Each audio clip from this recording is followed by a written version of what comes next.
جب عورت شکر گزار ہو،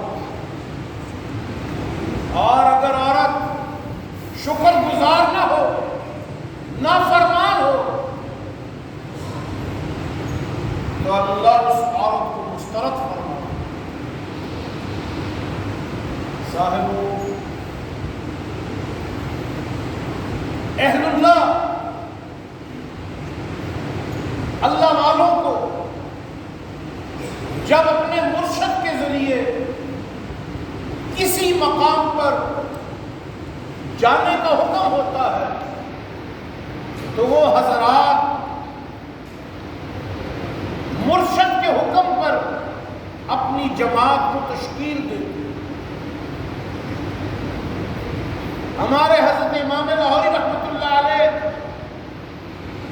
کہ زندگی کے 2 فیزز تھے۔ فیز 1 میں، مرحلہ اولا میں، حضرت لاہوری رحمۃ اللہ علیہ کو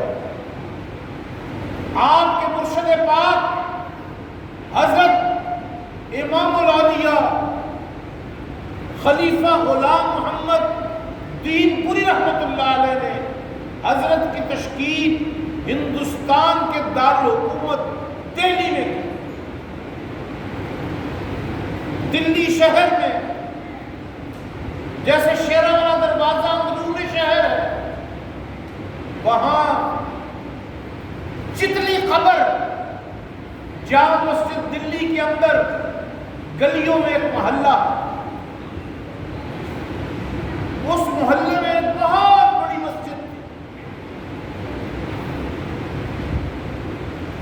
حضرت لاہوری رحمۃ اللہ علیہ کو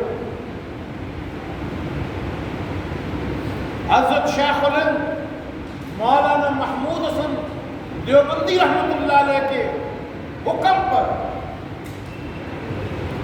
وہاں انگریز کے خلاف نظام قائم کرنے کے لیے حضرت لاہوری رحمۃ اللہ علیہ کی تشکیل کی گئی۔ حضرت نے دیکھا، جائزہ لیا کہ لوگ ملا کو جاہل سمجھتے۔ حضرت امام لاہوری رحمۃ اللہ علیہ نے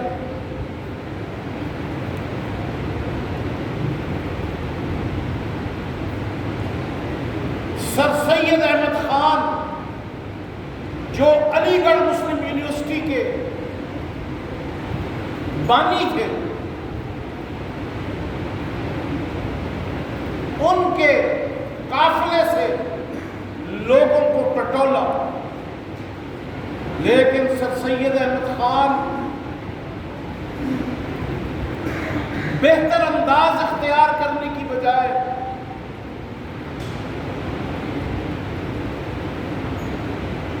اپنے قافلے میں انگریزوں کی سرپرستی کی وجہ سے ملا دشمنی کے رنگ میں رنگے گئے، اور سر سید احمد خان کے بعد ان کے صاحبزادے سید محمود جو کہ الہ آباد ہائی کورٹ کے چیف جسٹس تھے، وہ سر سید احمد خان سے زیادہ ملا دشمن تھے۔ حضرت امام لاہوری رحمۃ اللہ علیہ کو یہ امید تھی کہ سر سید احمد خان کے استاد مولانا ذوالفقار علی اسی استاد کے شاگرد ہیں جس کے شاگرد دارالعلوم دیوبند کے بانی مولانا محمد قاسم نانوتوی رحمۃ اللہ علیہ،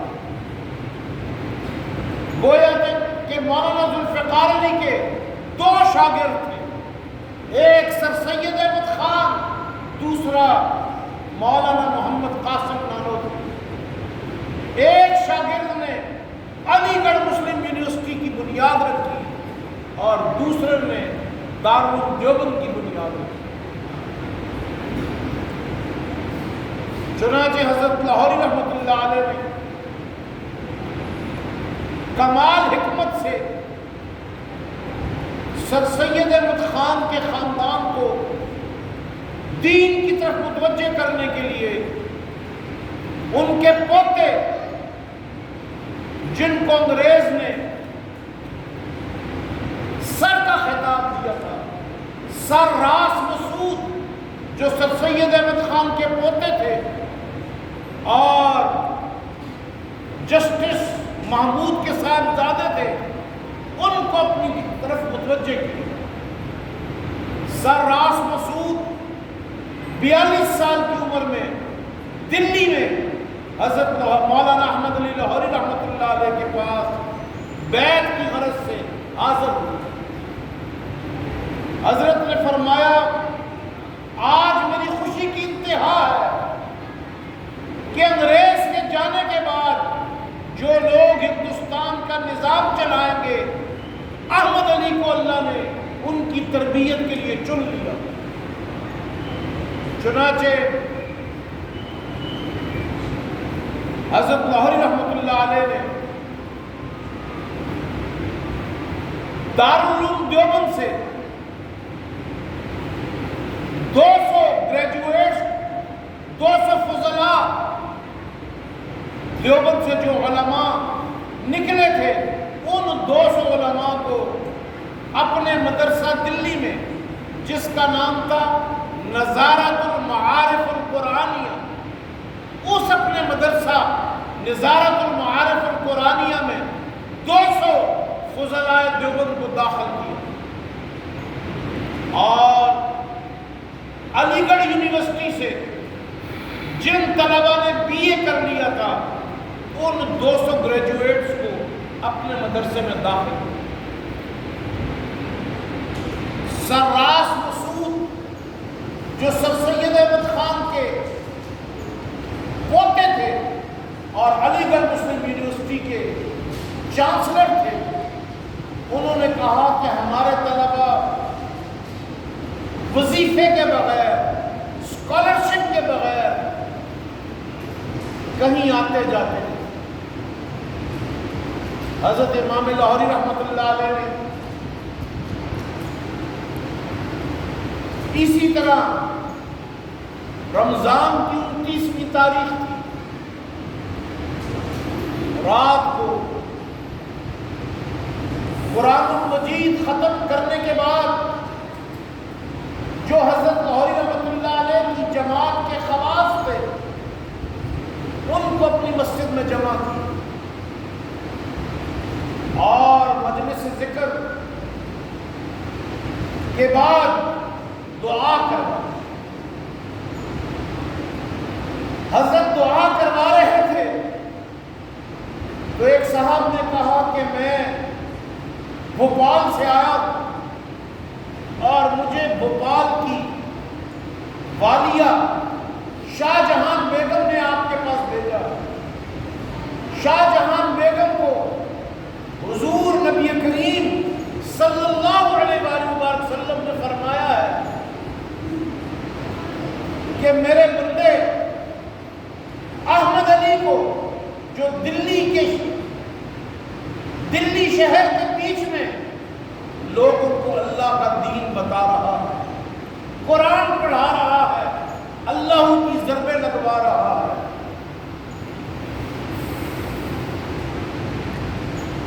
اس کے مدرسے کی خدمت تمہارے ذمہ فرض ہے، لیکن دیکھو ایک پائی حرام کی نہ ہو۔ تو شاہ جہان بیگم نے اپنے وزیر خزانہ کو بھیجا کہ یہ 50 لاکھ روپے حضرت مولانا احمد علی لاہوری کو۔ حضرت نے سر راس مسعود جو علی گڑھ یونیورسٹی کے چانسلر تھے ان کو کہا کہ ہم آپ کے طلبہ کو کیا اسکالرشپ دیں؟ انہوں نے کہا ہمیں آکسفورڈ یونیورسٹی سے 50 روپیہ ماہانہ اسکالرشپ ایک طالب العلم کے لیے آفر ہوئی۔ حضرت نے فرمایا ہم 100 روپیہ آپ کو اسکالرشپ دیں، آج سے 200 سال پہلے کا اسکالرشپ 100 روپیہ آج کے 7-8 لاکھ روپے کے برابر ہے۔ چنانچہ علی گڑھ یونیورسٹی سے 200 طلبہ آئے، حضرت نے جب ان کو قرآن کی تفسیر پڑھائی، ایک طالب علم علی گڑھ یونیورسٹی کا اور ایک عالم دارالعلوم دیوبند کا، ان کا حضرت نے ایک گروپ بنا دیا۔ جب وہ گروپ کامیاب ہوا تو انگریزوں نے کہا اگر 1 سال اور مولانا احمد علی نے تفسیر پڑھائی تو ہندوستان میں انگریزوں کو ٹھہرنے کا موقع نہیں ملے گا اور بغاوت ہوگی۔ چنانچہ انگریز گورنر نے اسی رات حضرت لاہوری کو گرفتار کرنے کا حکم دیا۔ ایک ہی رات میں حضرت لاہوری کو ہتھ کڑی لگا کر انگریز دلی سے جلندھر شہر کے قریب ایک تحصیل تھی، راہ ضلع جلندھر کی تحصیل تھی، وہاں کے لاک اپ میں لے آیا۔ پورے دلی میں فساد ہو گیا۔ حضرت نے اپنے شاگردوں کو حکم دیا کہ آپ دلی چھوڑ کے لاہور چلے جائیں اور گورنمنٹ کالج لاہور سے ایم اے انگریزی میں داخل ہوئے۔ انگریز 6 مہینے کے بعد راہوں ضلع جلندھر سے حضرت لاہوری رحمۃ اللہ علیہ کو گرفتار کر کے لاہور ریلوے اسٹیشن پر رات 1 بجے لے کے آئے۔ رات 1 بجے ڈی سی لاہور نے حضرت لاہوری کو بطور انگریز دشمن کے وصول کیا اور ان کو نولکھا تھانہ میں قید کر دیا۔ نولکھا تھانہ میں 3 راتیں گزرنے کے بعد انگریز ڈپٹی کمشنر کو رات کو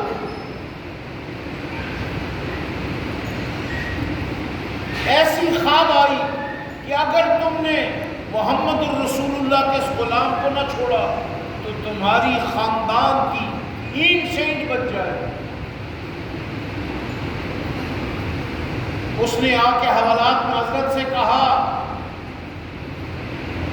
ٹرانسلیٹر کے ذریعے کہ خدا کے واسطے میں ذاتی طور پر تمہیں چھوڑ سکتا ہوں، لیکن 2 گواہ لے آؤ جو تمہاری چال چلن کی ضمانت ہے۔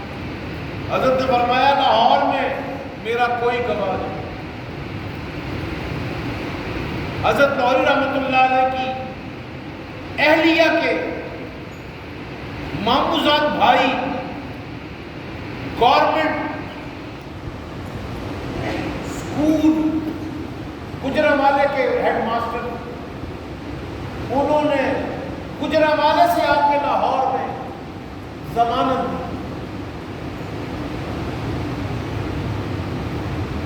جب ماسٹر صاحب نولکھا تھانے جا رہے تھے اور راوی پل سے ٹانگے میں سوار ہوئے نولکھا تھانہ جانے کے لیے، تو موچی دروازے کے ایک بہت بڑے مسلمانوں کے خیر خواہ اور رہنما تھے، ان کا نام تھا ملک لال خان۔ ملک لال خان نے کہا کتنا بڑا educationist, government boys high school گجرانوالے کا پرنسپل یہ تانگے میں کہاں جا رہا ہے؟ فرمایا کہ میری بیوی کے، میری پھوپھی صاحب ہمشیرہ کے شوہر ہیں، ان کو انگریز دلی سے گرفتار کر کے لے آئے ہیں، میں ان کی ضمانت دینے جا رہا ہوں، لیکن میرے ساتھ دوسرا ضمانتی کوئی نہیں۔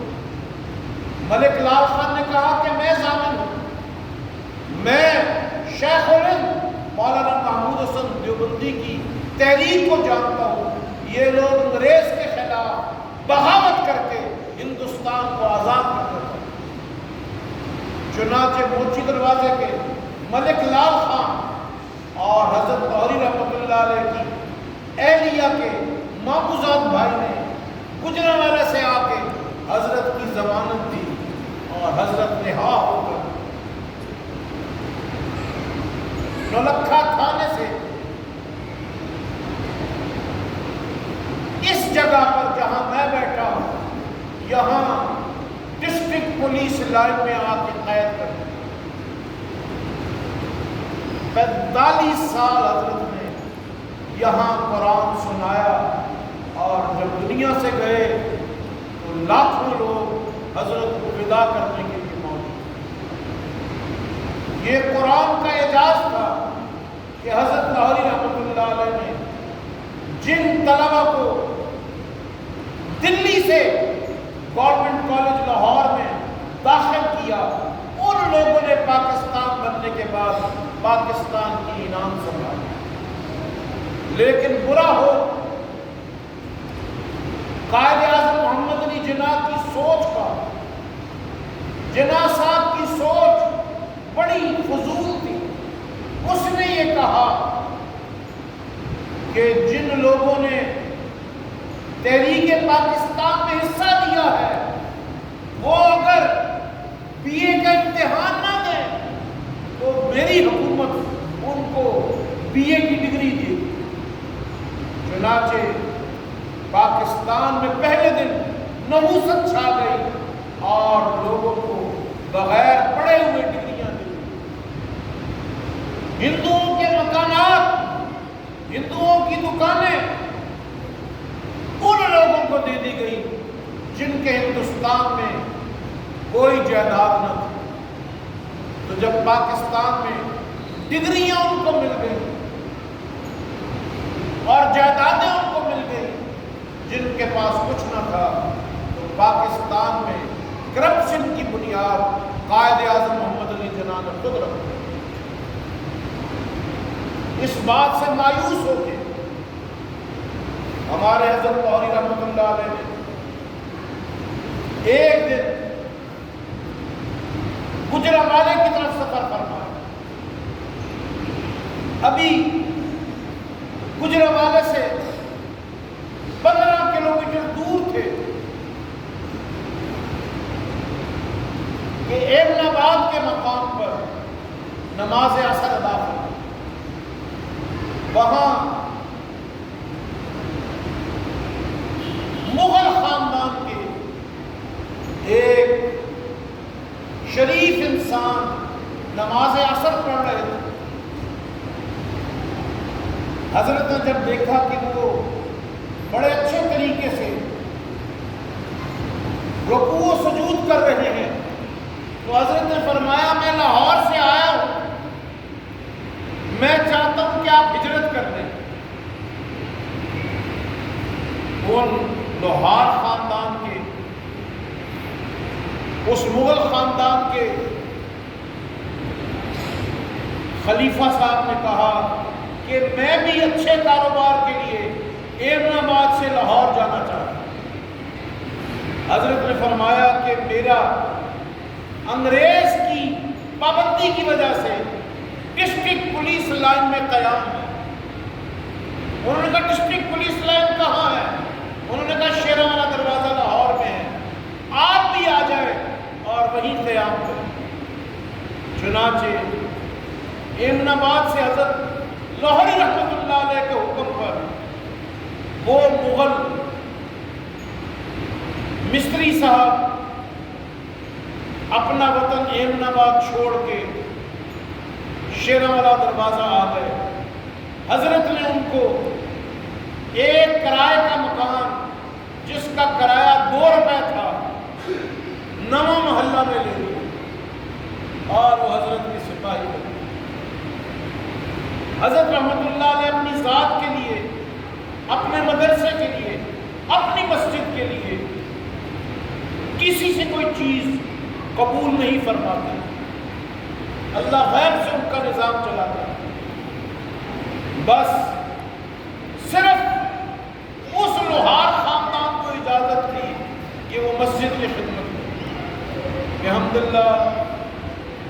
کی 5 نسلیں گزر گئیں، اللہ نے حضرت رحمۃ اللہ علیہ کے ساتھ ان کو بھی برکت دی اور ان کو بھی اللہ نے قبول فرما دیا۔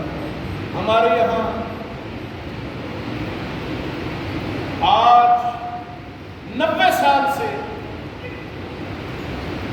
تراویح میں جو مٹھائی تقسیم ہوتی ہے وہ انہی خلیفہ صاحب رحمۃ اللہ علیہ کے خاندان کی جانب سے تقسیم، اور اللہ تبارک و تعالیٰ نے اس پوری نسل کو برکت بھی دی، قبولیت بھی دی اور بھاگ بھی دی۔ اب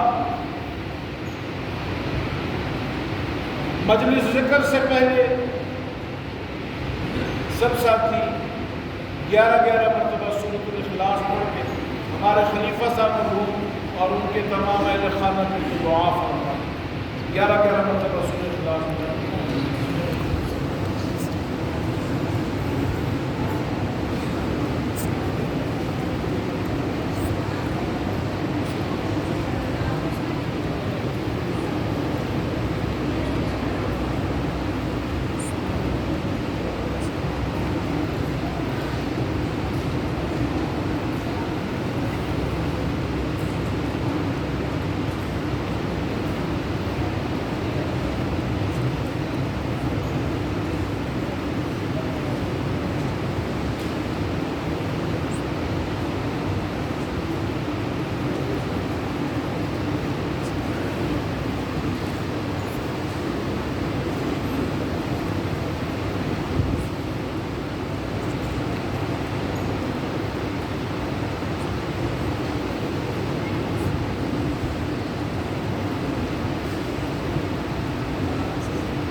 وطر ادا فرمائیں۔